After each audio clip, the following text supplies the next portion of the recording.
안녕하세요. 부동산 언니입니다. 오늘은 6월 1일이 며칠 지났는데요. 5월 말일까지 기존의 제도와 달라진 6월 1일부터 달라지는 부동산 제도, 특히 양도소득세나 주요 세법에 대해서 간단하게 정리해서 여러분과 공유하려고 영상 올려드립니다. 6월 1일부터 굉장히 많은 부분이 세금이 굉장히 많이 올랐죠. 5월 말까지 양도 전에 그 세금과 6월 1일부터 양도하게 될 때 세금이 굉장히 많은 차이를 보이고 있는데요. 양도소득세부터 간단하게 설명하면서 다음 영상 준비할게요. 양도소득세 같은 경우는 5월 31일 이전에 양도하셨던 분들 같은 경우 주택의 부동산은 50%, 주택 입주권 같은 경우는 40%, 분양권은 50%였었어요. 1년 미만인 경우. 그런데 6월 1일부터는 70%로 바뀌죠. 입주권이든 주택이든 등기 낸 거든 미등기든 상관없이 무조건 70%, 지방소득세까지 하면 10%가 또 추가가 돼서 77% 생각하시면 되고요. 2년 미만 같은 경우 기본 세율이었었죠. 5월 말까지는. 그런데 분양권이나 이런 부분들 조정지역 대상만 50%, 40% 이런 식으로 세율이 높아도 50%였었는데 이제 2년 미만도 등기 내기 전에 또 입주권이나 주택도 혹은 구분 없이 2년 미만이 되는 주택 같은 경우 60%, 그리고 분양권도 마찬가지고요. 분양권은 등기 내기 전에도 무조건 60%예요. 그리고 2년 이상에도 분양권 상태는 60%가 되는 상황인 거고요. 기존에는 분양권 같은 경우 기본 세율이었었죠. 기간만 맞추면. 그런데 6월 1일부터는 입주권이나 분양권, 그리고 주택의 세율이 같은 부분이 있고, 주택 같은 경우는 등기 내고 2년이 지나면 기본 세율로 넘어가서 기존의 1주택자 같은 경우는 비과세를 받으실 수 있는 거고요. 2년 후에. 그렇지 않으면 기본 세율, 1주택자 이상, 2주택자부터는 기본 세율로 비규제 같은 경우 또 세금이 기본 세율만 내시면 되는데, 다주택자나 조정지역 대상 같은 경우는 중과세율이 있죠. 또 장기보유 특별공제 같은 경우 거주기간을 추가한 상태고요. 쭉 보시면 보유기간 10년, 양도소득세 80% 공제가 가능하고요. 1주택자 같은 경우죠. 6월 1일, 그러니까 21년 1월 1일부터 보유기간 4%, 거주기간 4%, 이렇게 양도소득세 40% 공제. 이게 거주기간이 0일 경우에는 거주기간이 추가가 됐는데 거주기간을 채우지 않으실 경우는 양도소득세 40% 공제 받네요. 장기보유 특별공제가 줄어든다는 얘기예요. 그 다음 보시면 다주택자 중과세율 있는데, 기존의 현행에는 우리 2주택자 같은 경우 기본세율 플러스 10%의 양도소득세가 추가과세가 있었던 거거든요. 그런데 3주택 이상 같은 경우, 이제 2주택 같은 경우는 6월 1일부터는 20%, 10포인트씩 더 올랐어요. 3주택 경우는 기본세율 30포인트, 30%가 더 올랐네요. 참고하시고요. 그리고 중요한 부분이 있습니다. 양도소득세 같은 경우 기존에 일시적 2주택 같은 경우는 기존 주택을 매도하고 바로 그 다음에 또 한 주택을 매도해도 비과세를 받고 있었잖아요. 2년만 지나면. 그런데 지금부터는 기존 주택을 매도하고 또 2년이 지나서 내가 주택 하나만 가졌을 때 그 기준으로 해서 2년이 지나야 돼요. 그때 비과세를 받을 수 있으니까, 특히나 또 분양권 갖고 계신 분들 같은 경우는 분양권을 팔고 2년이 지나야만 내가 가지고 있는 주택도 그때부터 다시 2년 카운트 들어가거든요. 그런 계산 잘 해보셔서 비과세 요건 되시는 분들은 비과세 요건을 잘 맞춰서 양도하시는 게 중요한 절세 포인트 같습니다. 두 번째는 보유세에 대한 부분인데요. 재산세 및 종합부동산세가 보유세로 보시면 되는데, 6월 1일 소유자 기준으로 해서 재산세와 종합부동산세가 과세가 되죠. 재산세 같은 경우도 물론 이제 종합부동산세도 지금 공시지가, 공시가격, 주택 공동주택 가격이 굉장히 상향되는 21년도에 굉장히 많이 올랐죠. 그래서 재산세, 종합부동산세가 자연적으로 세금이 올라가게 되네요. 그리고 종합부동산세 같은 경우는 가장 중요한 부분이 개인과 법인의 차이가 있고요. 또 금액별로 있고, 간단하게 보시면 종합부동산세 같은 경우는 일단 개인은 6억이 공제가 되는데 법인은 공제가 되는 부분이 없고, 2주택 이하는 법인은 3%, 3주택 이상, 조정지역 대상 2주택 이상 같은 경우는 종부세율이 달라집니다. 법인은 6% 이렇게 가죠. 재산세 같은 경우도 구간별로 금액이 표준세율하고 이런 부분들이 있으니까 한번 쭉 살펴보시고요. 공시가격 다 공지되어 있으니까 한 번씩 얼마나 올랐나 확인해 보시면 좋을 것 같습니다. 그리고 양도소득세 같은 경우는 1세대 1주택 같은 경우 무조건 비과세는 아니고요. 기준금액 9억 원까지니까 9억 원 이상, 기존에 9억 원이었던 것이 12억 원으로 상향한다는 대책을 좀 마련한다고 하는데 아직 확정된 건 아니고요. 기존에 9억까지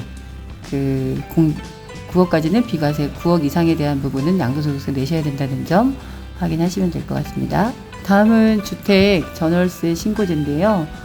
주택 임대차 3법에 해당되는 건데, 임대차 3법이 계약갱신 청구권, 그리고 전월세 상한제 5%까지죠. 그리고 전월세 신고제, 요거 세 가지를 합해서 주택 임대차 3법으로 되어 있는 거고요. 주택 임대차 3법 중에 전월세 신고제는 계속 유예가 되어 있다가 요번에 이제 6월 1일부터 시행이 되는 겁니다. 저희 사무실이 있는 혁신도시 내에서는 해당 사항이 안 되고요. 보시면 신고 지역 및 신고 대상은 임대차 보증금 6천만 원 초과되고 월차임이 30만 원 초과되는 주택이고요.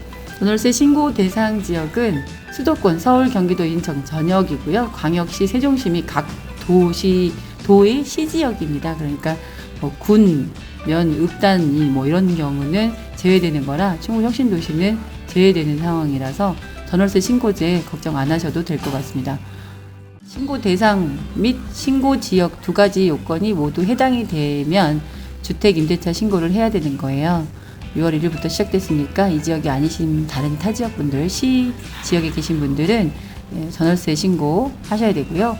월차임 30만 원 초과하는 주택 같은 경우, 그리고 대상, 그리고 보증금 6천만 원 초과, 그리고 신고 지역 다 맞으시면 전월세 신고 하셔야 됩니다.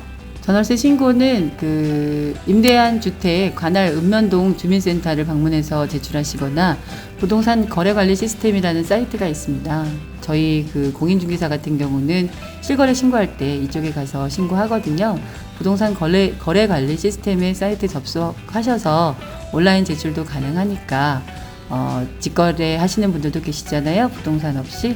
그런 분들은 직접 이렇게 신고하셔도 되고요.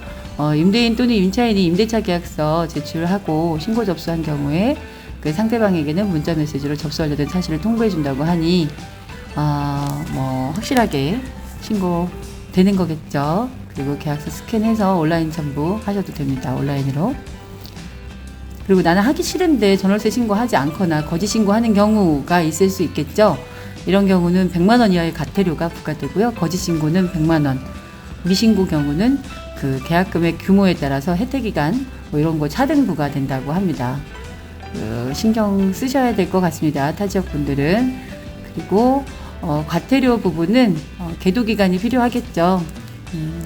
그래서 22년 5월 31일까지 1년간 유예해 준다고 하니까 일단은 잘 신경 써 보시고 관심 갖고 계셔야 될 것 같습니다. 내년 5월 31일까지 유예입니다. 그리고 주택담보대출에 대해서 간단하게 또 안내해 드릴게요. 투기과열지구 같은 경우는 KB시세의 40% 미만까지만 가능하고요. 9억 초과 물건은 이제 9억까지 40%, 초과 금액은 20% 대출 가능하다고 하네요. 15억 초과하는 아파트는 담보대출이 불가하고요. 알고 계시지만 2주택자는 담보대출이 불가하답니다. 그리고 무주택자 주담대 받을 경우 6개월 내에 전입 의무고요. 1주택자가 주담대 받을 경우 주택담보대출입니다. 주담대는 6개월 내 기존주택 처분하는 거, 요거는 아마 신규주택 전입 의무가 있고 6개월 내 기존주택 처분해야 된다고 합니다. 아파트 가격 6억 이하라면 보금자리로 알아보시는 게 좋고요. 소득 제한 등 추가 조건이 있으니까 상세하게 알아보고 대출 확인해 보시면 될 것 같고요. 고정금리, 변동금리 상환 기간은 30년 조건, 여러 가지 조건들이 있으니까 비교하고 해보시고요. 소득 대비 대출 원리금 상환 비율인 DTI, DSR 조건 확인하시면 됩니다. 공동명의 같은 경우는 공동명의 주택인 경우 1인 명의로 담보대출 신청하시고 담보 제공자로 그 공동명의는 같이 들어가시면 될 것 같고요. 그리고 DTI, DSR 조건으로 인해서 명의자 혹은 배우자 소득증빙이 필요할 수 있으니까 이런 소득증빙 잘 챙겨두시면 좋을 것 같습니다. 전세자금 대출 같은 경우 1주택자 전세자금 대출 한도가 최대 2억 원인 거 알고 계시죠?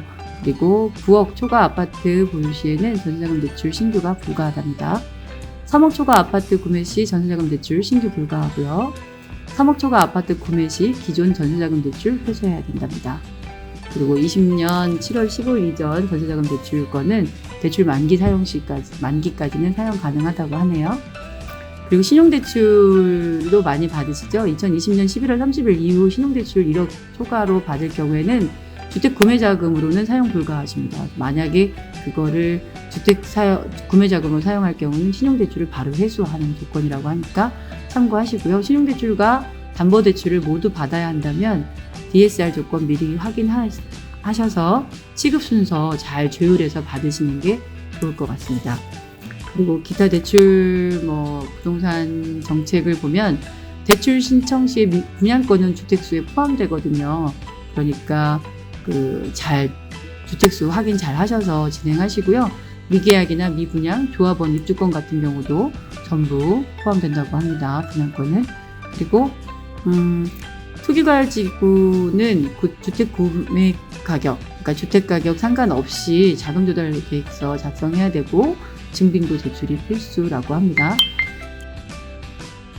6월 1일 양도소득세 관련해서 굉장히 세부담이 점점 커지고 있는데요. 그나마 조금 부담을 줄일 수 있는 방법 몇 가지 간단하게 알려드리면 주택하고 조합원 입주권 같은 경우는 단기 양도하시는 경우 세율이 60에서 70%, 지방소득세까지 하면 10% 더 추가가 되죠. 상대적으로 낮은 세율을 생각하신다고 하면 2년 후, 보유 2년 후에 등기 내고죠. 그리고 2년 후에 일반 세율로 하시면 6에서 45% 정도 적용을 받으실 수 있으니까 그렇게 양도하시는 게 좀 더 나으실 것 같고요. 주택 분양권 같은 경우 권리 상태에서 양도하기보다는 주택이 완공된 이후 부동산으로서 양도하는 것이 유리하다고 하는데 지역별로 또 개인 상황에 따라서 잘 선택해서 하시는 게 좋을 것 같습니다. 그리고 주택 양도일 같은 경우 비과세 1세대 1주택 비과세 적용 대상자라면 양도세도 납부하지 않는 2년 이상 보유 비과세 여건 잘 확인해 보시고 매도하시는 게 좋고요. 또 세 번째는 다주택자 분들 같은 경우는 보유주택을 순서를 잘 계산하셔서 이왕 내야 되는 양도소득세라고 하면 절세하는 방법 잘 확인하셔서 순서에 따라서 양도소득세율이 달라질 수 있습니다. 잘 보시고 선택하셔서 양도하실 때 세금 계산 잘 해보시고요. 전문가의 도움을 많이 받으셔야 될 것 같습니다. 그리고 증여를 활용하는 방법도 있으니까 증여 고민하시는 분들 같은 경우는 팔기 아깝거나 또 자녀나 부부 증여 이런 증여 방법이 있으니까 증여도 한번 잘 고민해 보시면 좋을 것 같습니다. 그리고 이런 부분들은 세무 전문가하고 요새 세법 어려워서 세무사분들도 양도소득세 포기하시는 분들도 많다고 하는데 전문가분들 찾으셔서 세무 전문가 미리 상의하시고 잘 정리해 보시는 게 좋을 것 같습니다. 저희 부동산에 문의해 주시는 분들도 많은데요. 공인중개사는 사실 세법 우리 똑같아요. 인터넷으로 확인해 보면 알 수 있는 정도, 저희도 그 정도 알고 있는 거고, 절세 방법 같은 경우 간단한 방법들은 알고 있어도 저희가 책임질 수는 없잖아요. 공인중개사보다는 세무사분들에게 잘 상담해 보시는 게 좋을 것 같습니다. 공인중개사분들도 저도 공인중개사지만 정확하게 알고 있지 못하는 상황들도 있어서 그런 부분들에 너무 의지하시면 안 될 것 같고, 모든 책임은 본인에게 있으니까 직접 다 확인하시고 명확하게 확인하신 다음에 양도 생각하시고 또 매매 생각하시고 하시면 될 것 같습니다. 오늘 영상 여러분에게 조금이라도 도움됐으면 좋겠습니다. 부동산 언니였습니다. 감사합니다. 여러분께 도움이 조금이라도 됐다면 구독과 좋아요 꼭 부탁드릴게요. 감사합니다.